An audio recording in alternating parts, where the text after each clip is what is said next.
Ma propre sœur m'a humiliée le jour de son mariage. Elle m'a dit, tu n'es pas sur la liste, les ratés n'entrent pas, dégage, alors que ma mère riait aux éclats juste derrière elle. J'ai senti mon sang bouillir. J'ai sorti mon téléphone, j'ai appelé ma banque et j'ai annulé absolument tout, le traiteur de luxe, la location du château, sa robe de créateur et sa lune de miel aux Maldives. 15 minutes plus tard, mon téléphone sonnait. C'était elle, et elle hurlait de désespoir. Mais il était trop tard. Bonjour à tous et bienvenue sur la chaîne. Avant de plonger dans cette histoire de trahison familiale et de vengeance glacée, j'aimerais savoir d'où vous m'écoutez aujourd'hui. Dites-moi dans les commentaires votre ville ou votre pays, et quelle heure il est chez vous en ce moment même. J'adore lire vos réponses. Revenons à ce jour fatidique. C'était un samedi après-midi de juin, le ciel de Bretagne était d'un bleu limpide, une rareté qui aurait dû annoncer une journée parfaite. Je venais de conduire 30 minutes depuis Cancale jusqu'au château de Combourg. Je n'avais pas pris ma voiture personnelle, car elle était au garage pour une révision, j'avais dû emprunter l'une des camionnettes frigorifiques de mon entreprise. Elle était propre, mais elle portait encore cette odeur saline indélébile, l'odeur de mon travail, l'odeur des huîtres et de la mer. Je m'étais arrêté un peu à l'écart du parking VIP pour ne pas gêner les voitures de sport et les berlines allemandes de la belle famille de ma sœur. J'avais passé 2 heures à me préparer ce matin-là. J'avais frotté mes mains avec du citron et du bicarbonate pour atténuer les taches et l'odeur de marée. J'avais enfilé une robe en soie bleu marine, simple mais élégante, qui cachait la cicatrice sur mon bras gauche, souvenir d'un câble d'acier qui avait lâché sur le bateau l'année dernière. Je marchais vers l'entrée du château, le cœur battant, tenant fermement mon sac à main. Je me sentais fière. Pas seulement de moi, mais de ce que j'avais accompli pour ma famille. Ce mariage, ce château, ces fleurs blanches qui cascadaient le long des murs de pierre, tout cela, c'était mon cadeau. C'était ma sueur transformée en conte de fées pour Océane. Mais arrivé à la grille, un vigile en costume noir m'a barré la route. Il tenait une liste à la main et me regardait de haut en bas, s'attardant sur mes chaussures plates. Je ne peux plus porter de talons à cause de mes problèmes de dos dus au port de charges lourdes. Votre nom, madame, demanda-t-il sèchement. Élodie Le Guen, je suis la sœur de la mariée, répondis-je avec un sourire confiant. Il a parcouru la liste du doigt, 1 fois, 2 fois. Il a froncé les sourcils. Je suis désolé, madame. Il n'y a aucune Élodie Le Guen sur la liste des invités. J'ai ri nerveusement. C'est impossible. C'est sûrement une erreur. Je suis la sœur aînée. Appelez Océane, s'il vous plaît. Quelques instants plus tard, Océane est apparue. Elle était éblouissante. Sa robe Vera Wang à 5 000 €, que j'avais payée par virement instantané 3 mois plus tôt, lui allait à merveille. Mais son visage n'exprimait aucune joie en me voyant. Juste du dégoût. Elle s'est approchée de la grille, entourée de 2 de ses demoiselles d'honneur et de quelques cousins du côté de son fiancé, Guillaume. « Qu'est-ce que tu fais là, Élodie » siffla-t-elle, sa voix dégoulinant de mépris. « Comment ça ? Je viens à ton mariage. Le vigile dit que je ne suis pas sur la liste. » Elle a éclaté de rire, un rire cruel qui a fait se retourner les invités proches. « Mais bien sûr que tu n'es pas sur la liste. Regarde-toi. Tu es venue avec ta camionnette puante ? Tu empestes la marée, Élodie. Tu croyais vraiment que j'allais te laisser entrer et ruiner l'esthétique de mon mariage avec tes mains rouges et ta figure de paysanne ? J'étais pétrifiée. Océane. J'ai tout payé. Le château, le traiteur. Et alors, me coupa-t-elle.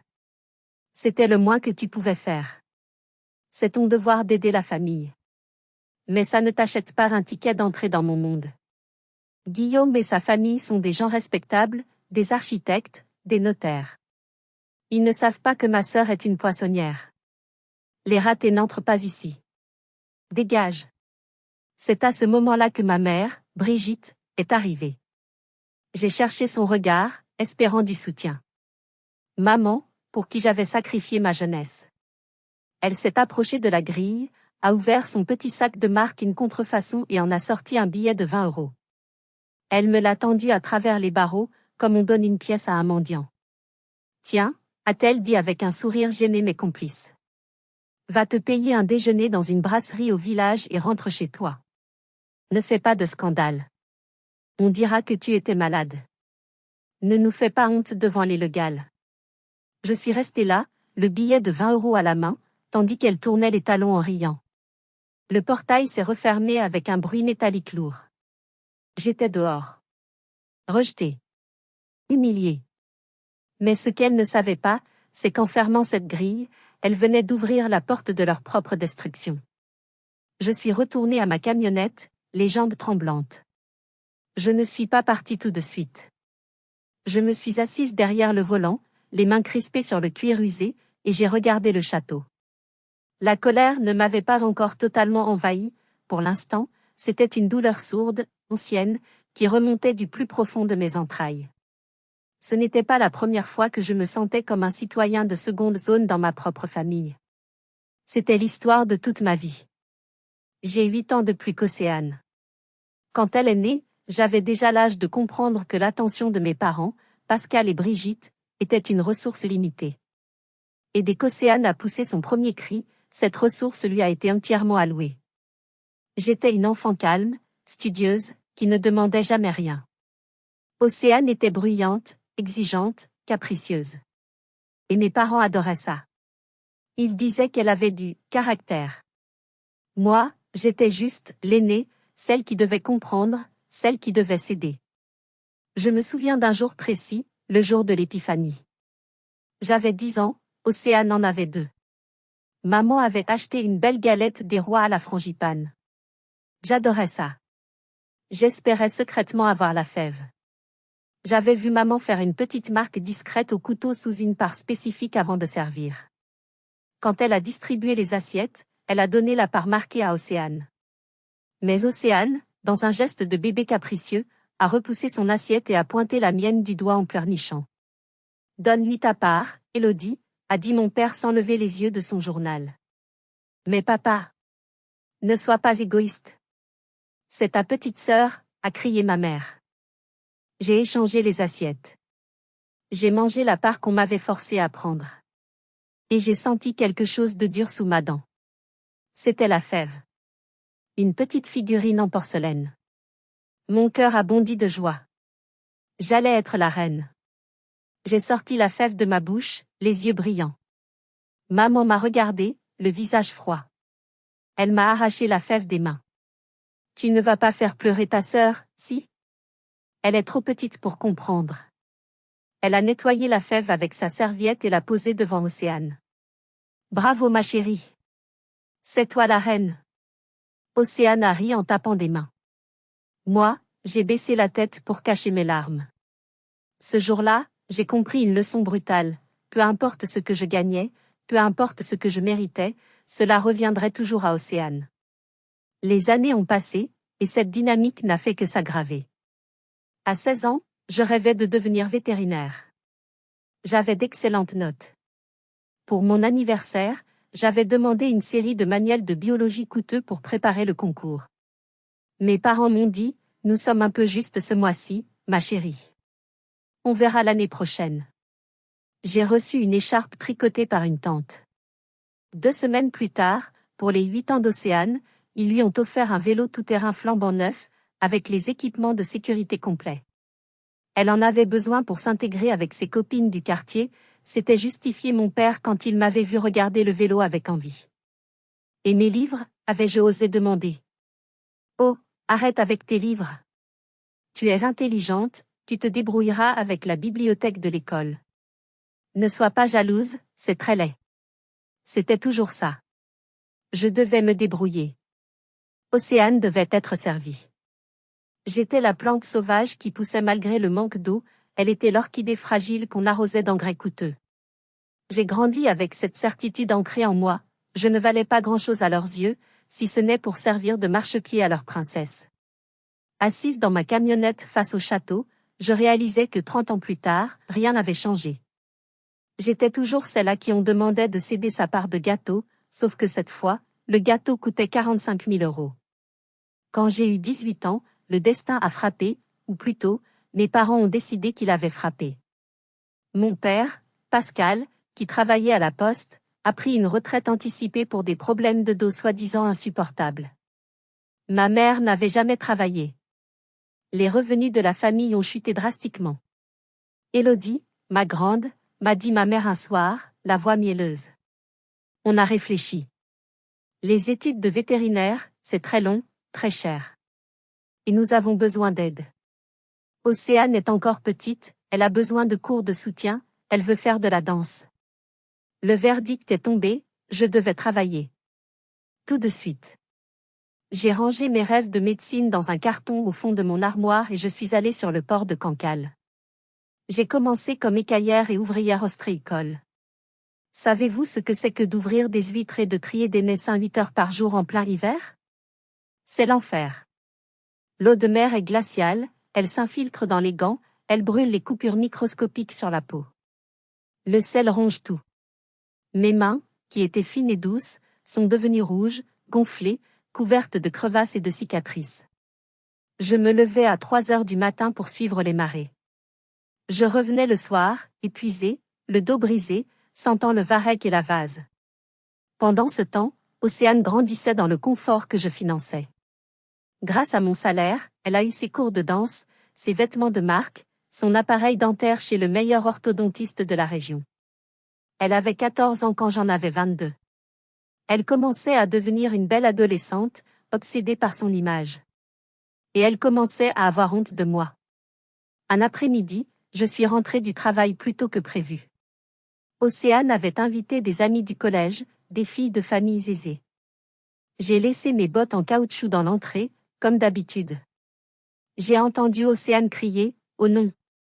Vite, cachez ça !» Je suis entrée et je l'ai vue jeter mes bottes dans le placard à balai. « Qu'est-ce que tu fais ?» ai-je demandé, encore vêtue de ma cotte de travail sale. Ses amis m'ont regardé avec des yeux ronds. Océane est devenue rouge pivoine. Elle s'est tournée vers elle et a dit avec un rire forcé, « c'est la femme de ménage. Elle est un peu bizarre, ne faites pas attention. » La femme de ménage. J'étais sa sœur, celle qui payait pour le goûter qu'elles étaient en train de manger, pour le canapé sur lequel elles étaient assises. J'ai voulu hurler, mais j'ai vu le regard suppliant et menaçant d'Océane. J'ai baissé la tête et je suis allée dans ma chambre sans un mot. Le soir, quand j'en ai parlé à ma mère, elle a haussé les épaules. Tu sais comment sont les ados, Élodie. Elle veut s'intégrer. Et puis, c'est vrai que tu ne présentes pas très bien avec tes vêtements de travail. Fais un effort pour être plus discrète quand ses amis sont là. Plus discrète. Je devais être invisible, sauf quand il s'agissait de signer les chèques. Mes mains saignaient pour qu'elle puisse se vernir les ongles. Mon dos se courbait pour qu'elle puisse marcher la tête haute. J'étais le carburant qu'on brûle pour faire avancer la voiture de luxe, une substance nécessaire mais sale, qu'on cache dans le réservoir. La situation a atteint un point de non-retour quand j'ai eu 28 ans. Après 10 ans de travail acharné dans le froid et l'humidité, mon corps commençait à me lâcher. Je me réveillais la nuit avec des douleurs lancinantes dans les articulations des doigts. Le médecin m'a diagnostiqué un début d'arthrite précoce, une maladie de vieux dans un corps de jeune femme. Il m'a dit qu'il me fallait un traitement spécialisé et surtout, du repos. 2 semaines d'arrêt minimum. Le traitement coûtait cher, environ 2000 € non remboursés totalement. Mais je n'étais pas inquiète. Depuis mes 18 ans, je donnais une partie de mon salaire à ma mère pour qu'elle le mette sur un compte épargne famille, à mon nom, soi-disant pour mes futurs projets ou les urgences. Selon mes calculs, il devait y avoir au moins 15 000 € dessus. Je suis allée voir ma mère dans la cuisine. Elle feuilletait un catalogue de décoration. Maman, j'ai besoin de retirer 2000 € du compte épargne. J'ai des soucis de santé, je dois me soigner. Elle s'est figée. Elle n'a pas levé les yeux. Ce n'est pas le bon moment, Élodie. Comment ça, pas le bon moment? C'est mon argent. J'ai mal, maman. Mes mains ne fonctionnent plus. Elle a soupiré, agacée. Il n'y a plus d'argent, Élodie. On a dû refaire l'étanchéité du toit le mois dernier. Ça a coûté une fortune. Tu n'as rien remarqué parce que tu es toujours fourré au travail, mais c'était urgent. J'étais sceptique, mais je voulais la croire. Le toit, c'est important, non? J'ai serré les dents, j'ai pris des antidouleurs bon marché et j'ai continué à travailler sans traitement. 3 jours plus tard, je suis tombée sur le profil Facebook d'Océane. Je ne l'avais pas en ami, mais son profil était public. Ce que j'ai vu m'a coupé le souffle plus sûrement qu'un coup de poing dans l'estomac. Des photos. Des dizaines de photos. Océane en bikini sur un yacht. Océane dans une boîte de nuit VIP. Océane avec des bouteilles de champagne géantes. La localisation, Ibiza, Espagne. Et la légende, écrite en lettres capitales avec plein d'émojis, MES 20 ans des rêves. Merci papa et maman pour ce cadeau incroyable de 5 000 €. Hashtag best parents, hashtag Ibiza life, hashtag rich kid. Le toit. Mon argent pour le toit était en fait l'argent pour qu'Océane puisse jouer à la riche héritière à Ibiza pendant que je me détruisais la santé à Cancale. Je suis rentrée chez nous ce soir-là, tremblante de rage. J'ai jeté mon téléphone sur la table devant mes parents. C'est ça, le toit? C'est ça, l'urgence, ai-je hurlé. Mon père a enlevé ses lunettes calmement. Ne crie pas, Océane avait besoin de décompresser. Elle a eu une année difficile à la fac, elle redoublait sa première année de psycho pour la 2e fois. 20 ans, ça ne se fête qu'une fois. Et mes mains? Et ma santé? C'était MO en argent. Ma mère s'est levée, le visage tordu par la colère. Tu es d'un égoïsme monstre, Élodie. Tu ne penses qu'à toi, à ton petit argent. Nous sommes une famille. L'argent de la famille sert là où il y en a le plus besoin. Ta sœur avait besoin de s'épanouir. Toi, tu as juste besoin de travailler. Arrête d'être jalouse. Jalouse. Encore ce mot. Comme si envier le fait de ne pas être volé était de la jalousie. À cet instant précis, quelque chose s'est brisé en moi. Pas mes os, cette fois, mais le lien invisible qui me retenait à eux. J'ai réalisé que pour eux, je n'étais pas une fille. J'étais un animal de trait. On me nourrissait juste assez pour que je puisse tirer la charrue, mais on ne se souciait pas de mes blessures. Je me tourne vers vous maintenant. Si vous aviez découvert que vos parents avaient volé vos économies de santé pour payer des vacances de luxe à votre frère ou votre sœur, qu'auriez-vous fait? Auriez-vous explosé? Auriez-vous pardonné? Dites-le moi dans les commentaires, je veux vraiment savoir si je suis la seule à avoir vécu une telle horreur. Cette nuit-là, je n'ai pas dormi. J'ai attendu que la maison soit silencieuse. J'ai pris 2 grands sacs poubelles et j'y ai fourré mes vêtements, mes quelques livres, et mes bottes de travail. C'était tout ce que je possédais après 10 ans de labeur. Je suis partie à 4 heures du matin, sans laisser de mots. Je suis montée dans ma vieille voiture et j'ai roulé jusqu'à Saint-Malo, à quelques kilomètres de là, mais assez loin pour disparaître. Les débuts ont été terribles. J'ai dormi dans ma voiture pendant 3 semaines. Je me lavais dans les toilettes publiques du port. Mais bizarrement, malgré le froid, malgré la faim, je me sentais libre. Pour la première fois, chaque euro que je gagnais était à moi. J'ai trouvé du travail chez un ostréiculteur local, Monsieur Marcel. C'était un vieux loup de mer, bourru, qui n'avait ni femme ni enfant. Il a vu mes mains, il a vu ma technique d'ouverture d'huître, rapide et précise, et il a vu la rage dans mes yeux. T'as du cran, la gamine, m'a-t-il dit un jour en me tendant un café chaud. Mais t'es pas faite pour être ouvrière toute ta vie. T'as le sens des affaires. Marcel m'a prise sous son aile. Il m'a appris non seulement à élever les huîtres, mais à les vendre. Il m'a appris à négocier avec les restaurateurs parisiens, à gérer les stocks, à prévoir les maladies des coquillages. Il est devenu le père que je n'avais jamais eu. Il ne me demandait pas d'argent. Il me demandait juste de bien faire le travail. 4 ans ont passé. 4 années de reconstruction. J'ai contracté un prêt bancaire, difficilement, mais Marcel s'est porté garant, et j'ai racheté une petite concession ostréicole abandonnée. J'ai travaillé comme une forcenée, mais cette fois, c'était pour mon empire.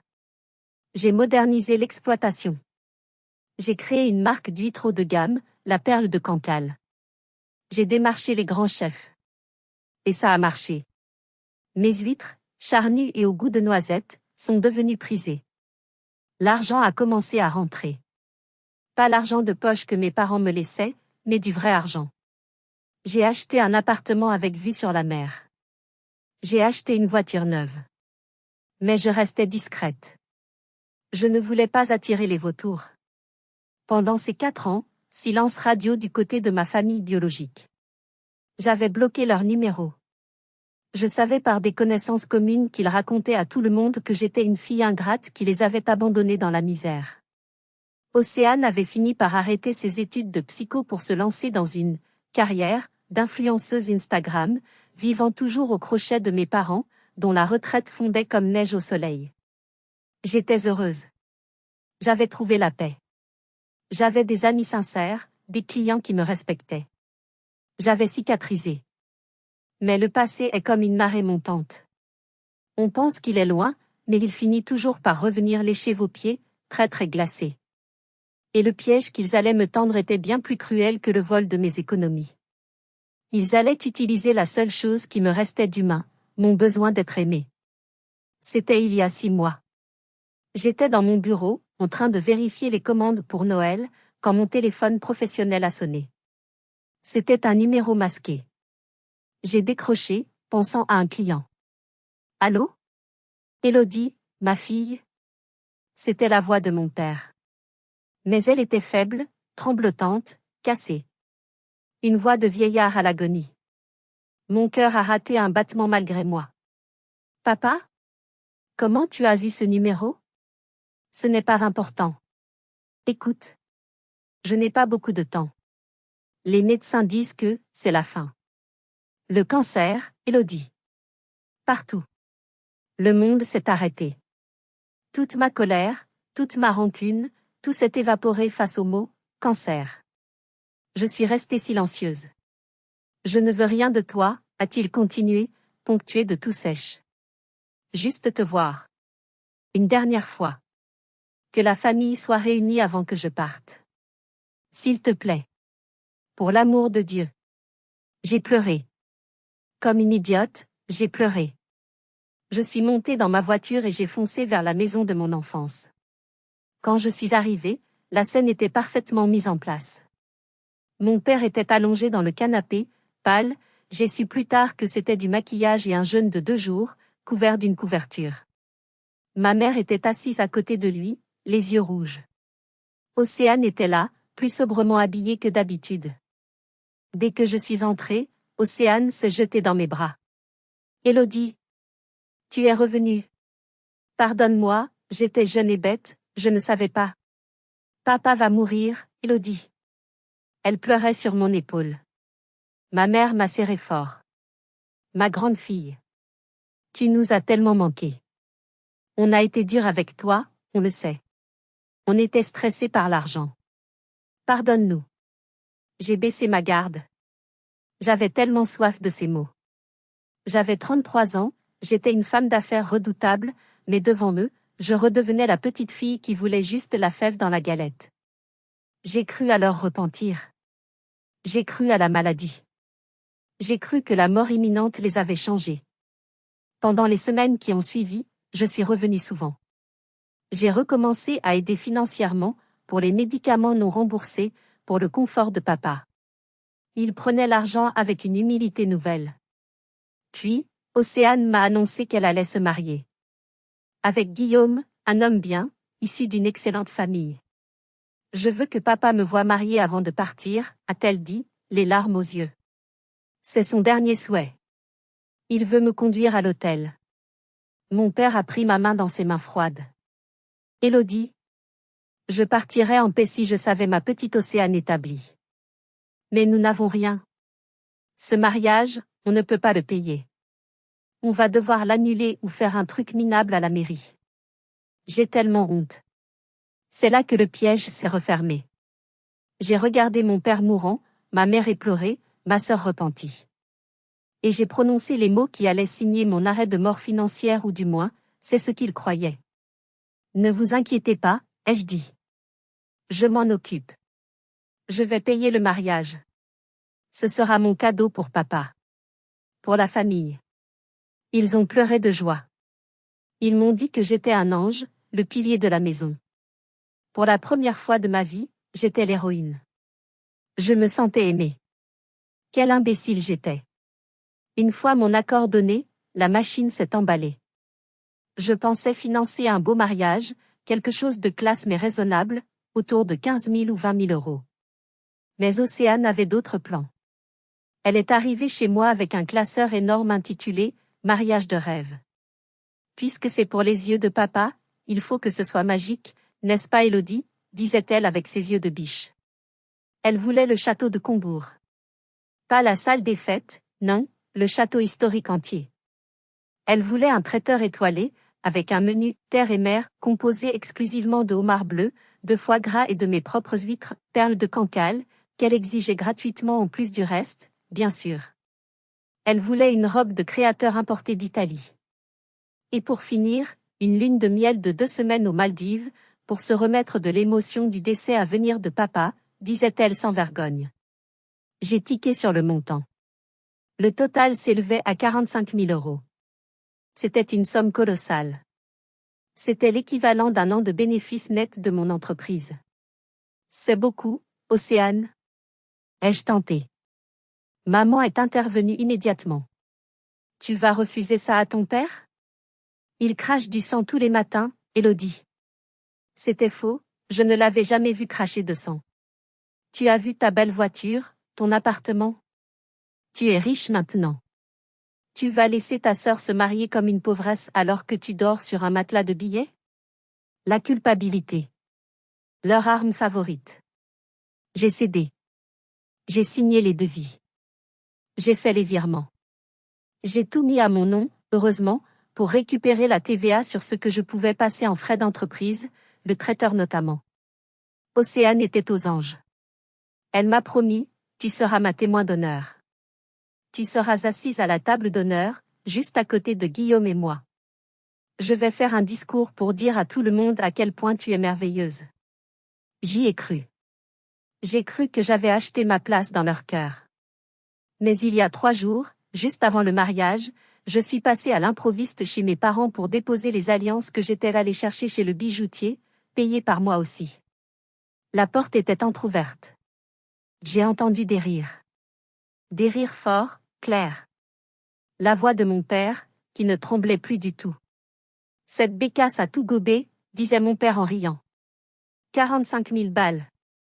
Je suis un génie. Le coup du cancer, ça marche à tous les coups avec elle, elle est tellement en manque d'affection. Et moi, renchérissait Océane. J'ai bien joué la petite sœur éplorée, non? Franchement, j'ai eu peur qu'elle refuse. Mais maintenant que tout est payé, on s'en fout d'elle. On fait quoi pour le jour J? Demandait ma mère. Elle va venir avec ses manières de plouc. T'inquiète pas, a répondu Océane. Je m'occupe d'elle à l'entrée. Pas question qu'elle s'assoie à ma table. On la virera dès qu'elle arrivera. Guillaume ne doit surtout pas savoir que c'est elle qui paie, je lui ai dit que c'était mon héritage de grand-mère. Je suis restée figée dans le couloir, les alliances serrées dans ma main jusqu'à m'en faire mal. Le monde s'écroulait une 2e fois. Mais cette fois, je n'ai pas pleuré. Cette fois, la tristesse a laissé place à une froideur absolue. J'ai posé les alliances sur le meuble de l'entrée sans faire de bruit, et je suis partie. J'ai attendu. J'ai attendu le jour J. J'ai attendu le moment précis où ça leur ferait le plus mal. Retour au présent. Dans ma camionnette, face au château. La scène de l'humiliation venait de se jouer. Elle m'avait virée comme une malpropre, confirmant tout ce que j'avais entendu 3 jours plus tôt. Elle pensait avoir gagné. Elle pensait que j'étais trop faible, trop gentille, trop stupide pour réagir. Elle pensait que la honte me ferait fuir la queue entre les jambes. J'ai essuyé une larme de rage sur ma joue. J'ai pris mon téléphone. Mes mains ne tremblaient plus. Elles étaient stables, comme celles d'un chirurgien prêt à opérer. J'ai composé le numéro de la ligne directe « Gestion de fortune » de ma banque. J'ai un conseiller attitré, Jean, un homme efficace qui connaît mon parcours. Bonjour Jean, c'est Élodie Le Guen. Code de sécurité Alpha, Tango 9. Jean a senti le sérieux dans ma voix. Bonjour Madame Le Guen. Je vous écoute. Y a-t-il un problème? Oui. Un gros problème. Je suis victime d'une escroquerie familiale et d'un abus de faiblesse. Je veux que vous annuliez immédiatement tous les paiements différés et les chèques de banque émis pour l'événement Mariage Océane Le Guen au château de Combourg. Jean a marqué une pause. Madame, les sommes sont considérables. Les chèques de caution pour le château et le traiteur. Si on fait opposition maintenant, cela va bloquer leur compte marchand instantanément. Faites-le. Motif, non-respect des clauses contractuelles et fraude. Je prends toute la responsabilité juridique. Bloquez aussi le virement pour l'agence de voyage. Je veux que l'argent revienne sur mon compte avant ce soir. Très bien, madame. C'est fait dans la minute. Autre chose? Oui. Bloquez les cartes de crédit supplémentaires que j'avais émises pour mes parents. Plafond à 0 €. Immédiatement. C'est exécuté. J'ai raccroché. Première étape terminée. Le château n'était plus payé. La lune de miel n'existait plus. Mais il restait le coup de grâce. La nourriture. J'ai appelé mon chef d'exploitation, Loïc. Il conduisait le gros camion réfrigéré qui suivait ma camionnette de quelques kilomètres. Il transportait 500 huîtres spéciales numéro 2, 30 kilos de homards bleus vivants et les plateaux de fruits de mer géants. La pièce maîtresse du banquet. Loïc, tu m'entends? Oui, patronne. On arrive dans 10 minutes. On a hâte de voir la tête des invités, les homards sont magnifiques. Loïc, écoute-moi bien. Fais demi-tour. Pardon? Tu m'as bien entendu? Fais demi-tour. Maintenant. Tu ne livres rien au château. Tu prends toute la marchandise et tu l'emmènes au Resto du Cœur à Rennes. Tu leur dis que c'est un don de la maison Le Guen. Mais, patronne, le mariage? Votre sœur? Je n'ai plus de sœur, Loïc. Ils m'ont interdit l'entrée. Ils ont dit que ma marchandise puait. Alors on ne va pas les empoisonner, n'est-ce pas? Fais demi-tour. C'est un ordre. J'ai entendu le moteur du camion décélérer, puis le bruit caractéristique du clignotant. Compris, patronne. Quelle bande de... Bref. On rentre. Ça va faire des heureux à la soupe populaire ce soir. J'ai raccroché. Je me suis calé dans mon siège. J'ai sorti une cigarette, je ne fume qu'en cas d'extrême stress et je l'ai allumée. J'avais une vue imprenable sur l'entrée du château. Le spectacle allait commencer. Il était 13h45. Le cocktail devait débuter à 14h. Dans 15 minutes, leur monde de paillettes allait s'effondrer sur leur tête couronnée de mensonges. Et j'étais aux premières loges. Depuis ma position surélevée, je voyais l'agitation commencer. Au début, c'était subtil. J'ai vu le régisseur du château sortir en courant, son téléphone à l'oreille, l'air paniqué. Il faisait des grands gestes vers le personnel de sécurité. Puis, j'ai vu la camionnette du traiteur externe, celui qui s'occupait des accompagnements et du service, s'arrêter net devant la grille de service. Le chauffeur discutait avec le régisseur. Le régisseur secouait la tête. La barrière ne s'ouvrait pas. Mon téléphone a vibré. Une notification de ma banque, opposition confirmée. Remboursements initiés. À l'intérieur du château, que je ne voyais pas mais que je pouvais imaginer avec une précision délectable, l'enfer devait se déchaîner. Le propriétaire du château venait de recevoir l'alerte de rejet de paiement. Pas de paiement, pas de château. C'est la règle d'or dans ce milieu. J'ai vu et c'était le moment le plus satisfaisant le régisseur entrer dans la cour d'honneur où les invités buvaient les premières coupes de champagne, probablement les dernières. Il s'est dirigé droit vers Océane et ma mère. Je n'entendais pas les mots, mais le langage corporel était universel. Le régisseur leur montrait un papier. Océane a lâché sa coupe de champagne. Elle s'est brisée au sol. Ma mère a porté la main à sa poitrine. Mon père, le mourant, s'est levé de sa chaise roulante avec une vivacité miraculeuse pour engueuler le régisseur. Miracle! Le cancer avait disparu face à l'urgence financière. Puis, le coup de grâce. Le maître d'hôtel est venu annoncer qu'il n'y avait pas de plat principal. Le camion de fruits de mer n'était pas là. J'ai vu Guillaume, le marié, s'approchait du groupe. Il gesticulait.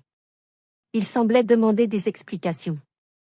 Océane pleurait, pointant le doigt vers le portail, vers l'endroit où j'étais censé avoir disparu. Mais je n'étais pas parti. J'étais le fantôme qui hantait leur fête.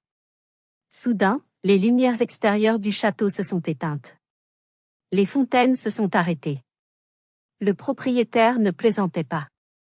Pas d'argent, pas d'électricité pour la sonorisation. Le groupe de jazz s'est tu. Un silence de mort est tombé sur l'assemblée. Les invités, ces gens respectables que ma sœur voulait tant impressionner, commençaient à murmurer, à regarder leur montre, à reculer. C'était le chaos. Un chaos magnifique, orchestré par une simple poissonnière avec un téléphone portable. Ce que j'ai appris plus tard par un cousin éloigné qui était présent, c'est ce qui s'est dit exactement à ce moment-là. Le propriétaire du château a été impitoyable. Il a pris un mégaphone. Mesdames et messieurs, nous sommes au regret de vous informer que cet événement est annulé. Le financement a été intégralement retiré par le commanditaire pour cause de fraude. Nous vous prions de quitter les lieux immédiatement. Guillaume, rouge de honte, a attrapé Océane par le bras. Qu'est-ce que ça veut dire, Océane? Quel commanditaire? Tu m'as dit que c'était ton héritage. Océane, acculée, a hurlé, c'est ma chienne de sœur. C'est Élodie. Elle a tout annulé parce qu'elle est jalouse. Elle devait tout payer. Guillaume s'est figé. Ta sœur? Là, la dame que tu as fait virer à l'entrée? Celle qui vend des poissons? C'est elle qui payait tout ça. Oui. Elle est riche, elle nous doit tout, a crié ma mère, intervenant bêtement. C'est son devoir. Elle nous laisse tomber alors que ton beau-père est mourant. Guillaume a regardé mon père, qui se tenait debout, rouge de colère, sans sa canne, en train de menacer le propriétaire du point. Mourant, a dit Guillaume doucement. Il a l'air en pleine forme pour un homme en phase terminale, Brigitte. Il a regardé autour de lui. Le mensonge était trop gros, trop évident. Il a vu la vulgarité de ma famille, leur cupidité, leur méchanceté. Le vernis avait craqué. Vous m'avez menti sur tout, a dit Guillaume. Sur l'argent. Sur la maladie. Sur votre sœur. Il a retiré sa boutonnière, une rose blanche, et l'a jetée au sol. Je ne peux pas t'épouser, Océane. Tu es comme ta mère. Tu es vide. Il s'est tourné vers ses parents. On s'en va. La famille Le Gall est partie en bloc, sans un regard en arrière. Les autres invités ont suivi, gênés, fuyant le naufrage. Océane s'est retrouvée seule, au milieu de la cour de gravier, dans sa robe à 5000 € qui ne valait plus rien, entourée de parents menteurs et de tables vides. C'est là que mon téléphone a sonné. C'était elle. Le moment de vérité. J'ai regardé l'écran. Photo d'Océane. J'ai décroché et j'ai mis le haut-parleur pour que l'habitacle de ma camionnette soit témoin de sa défaite. Élodie. C'était un hurlement animal. Un mélange de rage pure et de terreur. Tu as fait quoi? Tu as fait quoi? Tout est annulé. Ils nous mettent dehors. Guillaume est parti. Je n'ai rien dit. J'ai laissé le silence peser quelques secondes. J'ai pris une bouffée de ma cigarette. Bonjour Océane, ai-je dit calmement. Je croyais que je n'étais pas sur la liste des gens à qui tu voulais parler. Arrête tes conneries, hurla-t-elle. Elle pleurait maintenant, de gros sanglots hystériques. Remets l'argent. Tout de suite. Appelle la banque. Dis-leur que c'est une erreur. On peut encore rattraper Guillaume si tu paies maintenant. Maman fait une crise cardiaque, encore un mensonge. Tu veux tuer tout le monde? Océane, l'ai-je coupé froidement. Tu te souviens de ce que tu m'as dit à la grille? Les ratés n'entrent pas. Les poissonnières puent. Je ne pensais pas ça. C'était le stress. Je t'aime Élodie, tu es ma grande sœur. S'il te plaît. Ils vont nous facturer des pénalités. On n'a pas un sou. Je sais, ai-je répondu. Je sais que vous n'avez pas un sou. Je sais que papa n'a pas de cancer. Je sais que vous vous moquiez de moi il y a 3 jours dans le couloir en disant que j'étais une bécasse. Je vous ai entendu, Océane. Il y a eu un silence de mort à l'autre bout du fil. Juste le bruit de sa respiration saccadée. Elle savait qu'elle était grillée. Tu savais? Oui. Et j'ai attendu. J'ai attendu que tu sois dans ta belle robe. J'ai attendu que tu te sentes au sommet du monde. Pour te faire tomber. Tu es un monstre. Chuchota TL. Non, Océane. Je suis juste une commerçante. Et quand le client ne respecte pas le fournisseur coupe les vivres. Tu voulais un mariage royal? Tu as eu une exécution royale. Mais qu'est-ce qu'on va faire, gémit-elle. Le propriétaire dit qu'il va appeler la police si on ne paie pas les frais de dédit. Je te suggère de chercher un travail. J'ai entendu dire que McDonald's recrute. Ou peut-être que tu peux vendre ta robe? Ah non, c'est vrai, elle est à mon nom, je vais envoyer quelqu'un la récupérer. Enlève-la avant de l'abîmer. Élodie. Pitié. Adieu, Océane. Et bonne chance avec ta vie de réussite. J'ai raccroché. J'ai bloqué le numéro. J'ai bloqué celui de ma mère. Celui de mon père. J'ai démarré le moteur de ma camionnette. Le vieux diesel a ronronné. Pour moi, c'était la plus belle musique du monde. J'ai fait demi-tour et j'ai pris la route de la côte, laissant derrière moi le château et ses ruines familiales. 6 mois ont passé depuis le mariage rouge de Combourg. Ma vie a changé, mais en mieux. Vraiment en mieux. Je vis toujours à Cancale, au rythme des marées. Mais je ne suis plus seule. J'ai rencontré quelqu'un. Pas un prince charmant, mais un ingénieur agronome qui adore les huîtres et qui trouve que mes mains abîmées sont les mains les plus courageuses qu'il ait jamais tenues. Quant à ma famille, les nouvelles circulent vite dans une petite région. Le propriétaire du château n'a pas plaisanté. Il a poursuivi mes parents pour rupture de contrat abusive et dommages et intérêts. Comme j'avais prouvé la fraude, usurpation de ma confiance, la dette leur est retombée dessus. Ils ont dû vendre leur maison, celle dont j'avais soi-disant payé le toit pour rembourser les dettes et les frais d'avocat. Ils vivent maintenant dans un petit HLM en périphérie de Rennes. Mon père, miraculeusement guéri de son cancer imaginaire, a dû reprendre un petit boulot de gardiennage de nuit pour survivre. Océane? Guillaume ne lui a jamais pardonné. Il a annulé le mariage et a raconté à tout le monde la vérité sur ses mensonges. Sa réputation est détruite. Elle ne peut plus jouer les influenceuses car tout le monde sait qu'elle est fauchée. L'ironie du sort, c'est qu'elle travaille maintenant. Devinez où? Dans une poissonnerie de supermarché.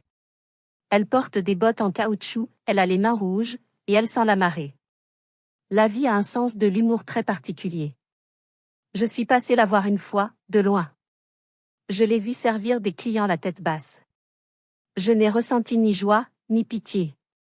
Juste de l'indifférence. Elle a la vie qu'elle mérite.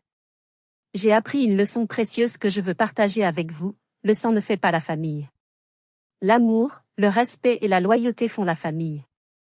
Ne laissez personne, jamais, vous traiter comme un paillasson sous prétexte qu'ils vous ont donné la vie ou qu'ils ont grandi avec vous. Vous valez mieux que ça. Couper les ponts n'est pas un échec, c'est parfois un acte de survie nécessaire. Aujourd'hui, je suis la reine de mon propre royaume, et personne ne peut plus m'enlever ma couronne. Merci d'avoir écouté mon histoire. Si vous aussi, vous avez vécu une injustice familiale ou si vous avez dû prendre une décision difficile pour vous protéger, partagez votre expérience dans les commentaires. C'est important d'en parler. Et si cette histoire vous a touché, n'oubliez pas de vous abonner à la chaîne et de mettre un pouce bleu. On se retrouve très vite pour une nouvelle histoire. Prenez soin de vous.